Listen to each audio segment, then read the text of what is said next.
निरंजन, बिहारमधल्या विधानसभा निवडणुकांच्या 2 फेऱ्या झाल्या. त्याच्यानंतर एक्झिट पोल वगैरे प्रकार झाले. आज काहीतरी मतमोजणी चालू आहे आणि निवडणूक आयोगाने स्वतःहून पहिल्यांदा लेखी कबुली दिलेली आहे की या निवडणुकीमध्ये प्रचंड मोठ्या प्रमाणात व्होट चोरी झाली. लिखित कबुली निवडणूक आयोगाची आहे. मी तुम्हाला दाखवतो ती काय आहे. हा पहिला कागद बघा, मुद्दाम फुल स्क्रीन ठेवतोय. हा पहिला कागद आहे 30 सप्टेंबर 2025चा.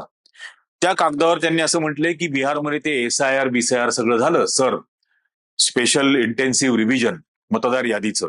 त्यात अनेक मतदार वगळले गेले, हे आपल्याला सगळं माहिती आहे की हा चार्टच त्यांनीच निवडणूक आयोगाने त्यांच्याच वेबसाईटवर त्यांच्याच प्रेस रिलीजमध्ये हा दिलेला चार्ट आहे. त्यात त्यांनी असं म्हटलंय की फायनल लिस्ट 30 सप्टेंबर 2025ला तयार झालेली फायनल लिस्ट ही 7,42,00,000 मतदार आहेत. म्हणजे त्याच्यामध्ये ते 65 लाख वगळले, त्याच्यानंतर 3,66,000 वगळले, मग 21,53,000 वाढवले, फॉर्म 6 भरलेले, हे सगळं करून 7,42,00,000 एकूण मतदारांची बिहारमधली संख्या आहे. हा आकडा निवडणूक आयोगाने दिला. या त्यांच्याच वेबसाईटवरती तुम्ही त्यांच्या याच्यावरचा तुम्ही पाहू शकता, प्रेस रिलीज मधला. हा त्यांच्या वेबसाईटवरती पण आहे. आता हा दुसरा कागद, ही मतदानाचा दुसरा टप्पा पार पडल्यानंतर 11 नोव्हेंबरचा हा कागद आहे. हा पण फुलस्क्रीन मुद्दाम ठेवलाय. यात त्यांनी फेज 1 मध्ये किती मतदान झालं, किती फिमेल किती मेल, त्याच्यानंतर टोटल पर्सेंटेज किती, टोटल इलेक्टर्स किती, फेज 2 मध्ये एकूण मतदान किती, किती टक्केवारी, पुरुष किती, स्त्रिया किती, हे सगळं दिलंय. टोटल त्यांनी दिलेली आहे. त्या टोटल मध्ये त्यांनी दिलंय की 66.91% एवढं मतदान झालं. आपण 67% मतदान झालं असं समजू. त्यात त्यांनी एकूण मतदारांची संख्या दिली आहे 7,45,26,26,858. आता आधीच्या प्रेस रिलीज मध्ये सांगितलं की बिहारमध्ये असलेल्या एकूण सर्व मतदारांची संख्या ही 7,42,00,000. आता 7,42,00,000 पैकी 70% समजा मतदान केलं असं आपण समजलं. 70% झालेत 66.91, पण 70% मतदान झालं असं जरी समजलं तरी सुद्धा एकूण मतदान हे 4,90,00,000 आसपास व्हायला पाहिजे, 5 कोटी व्हायला पाहिजे. कारण एकूण संख्या आहे 742, त्यात 70% मतदान झालं, तर हे 5 कोटीच्या आसपास मतदान असायला हवं. इथं निवडणूक आयोग स्वतः सांगताय की एकूण मतदान झालंय 7,45,00,000, म्हणजे एकूण मतदारांच्या पेक्षा 3 लाख जास्त मतदान झालं, हे तर याच्यात कळतच आहे. पण 70%चा जर गृहीत धरला आपण आणि 5 कोटी मतदार झाले, आधी मतदान झालं असं जर गृहीत धरलं, तर 2,45,00,000 मतदान हे वाढवलं गेलं, वाढलं 2,45,00,000. आता या अशा पद्धतीने निवडणूक घेतल्यानंतर निकाल काय लागतायत त्याच्याबद्दल काही बोलायचीच गरज नाही उरत ना. ते सगळे व्हिडिओ गेले 2 दिवस फिरतातच आहेत की स्ट्रॉंग रूम मधले सीसीटीव्ही कसे बंद केले गेले, लाईट कसे घालवले गेले, कशा ट्रक भरभरून ईव्हीएम तिथं येत होत्या, आतमधल्या बाहेर जात होत्या. हे आत्ता आपण 2 दिवस व्हिडिओ बघतोय.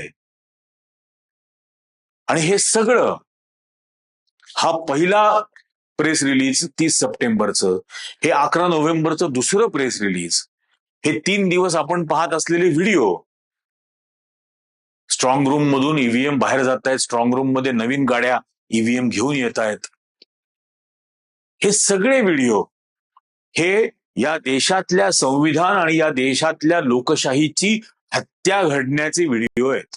खून होतोय उघड्या डोळ्यांनी सगळ्या जनतेच्या समोर, या लोकशाहीचा खून पाडला जातोय.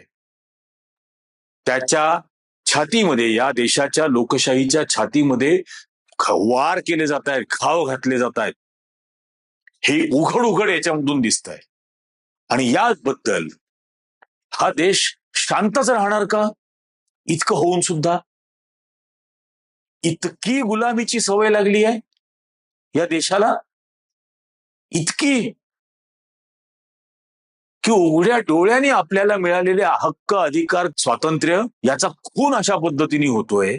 आणि हा संपूर्ण देश बघत राहणार, षंढ आणि नपुंसकासारखा हे हे अत्यंत घाणेरडं हा प्रकार आहे आणि हे खूप गांभीर्याने घेण्याची गरज आहे.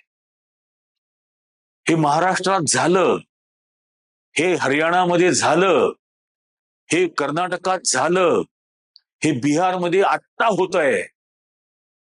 हे स्थानिक स्वराज्य संस्थांच्या निवडणुकात महाराष्ट्रात प्रत्येक बूथवर होणार आणि हा महाराष्ट्र आणि हा देश असाच षंडासारखा ही हुकुमशाही अशी आपल्यावरती लादून घेणार का? तुमच्या अंतर्मनाला प्रश्न विचारा. तुमच्या मुलाबाळांना तुम्ही किती भयंकर अंधकारात ढकलत आहात. या येणाऱ्या हुकुमशाहीचे परिणाम काय होतील मला बिलकुल पर्वा नाहीये माझं काय होईल याची, बिलकुल नाही. भरपूर आयुष्य जगलो, माझ्या टर्म्सवर जगलो आणि स्वाभिमानाने जगलो, पण आपण आपल्या पुढच्या पिढीला किती घाणेरडं भवितव्य हातामध्ये देऊन जाणार आहोत हे खरोखर अतिशय काळजी वाटावी असा प्रसंग आहे. या स्वातंत्र्यासाठी, या अधिकार आणि हक्कांसाठी बाबासाहेब आंबेडकर लढले. यासाठी महात्मा गांधींनी त्यांचा खून करून घेतला. यासाठी पंडित नेहरूंनी या देशामध्ये लोकशाहीची उभारणी केली. यासाठी ते फासावर गेलेले भगतसिंग वगैरे ही फार मोठं तर मी बोलतच नाही, पण यासाठी हे सगळं अट्टहास झाला का? या सगळ्या स्वातंत्र्य आंदोलनापासून देशाच्या उभारणीपर्यंतचा की या नराधमांनी, या नालायकांनी अशा पद्धतीने आपल्या या लोकशाहीची, या स्वातंत्र्याची असा खून करून टाकावा, यासाठी हा सगळा प्रकार घडला इतिहासात. याचा कधी विचार आपण करणार आहोत गंभीरपणाने? तुम्हाला काय वाटतंय, काय करायला हवं हे खाली कमेंट करून सांगा. हा व्हिडिओ जास्तीत जास्त लोकांना जागं करायचं म्हणून शेअर करा आणि सगळ्यांना हे चॅनल सबस्क्राईब करायचा आग्रह करा. आम्ही अंगात प्राण असेपर्यंत या लोकशाहीचा आग्रह आणि अट्टहास धरूनच राहणार. आत्ताच्या भागात इतकंच. धन्यवाद.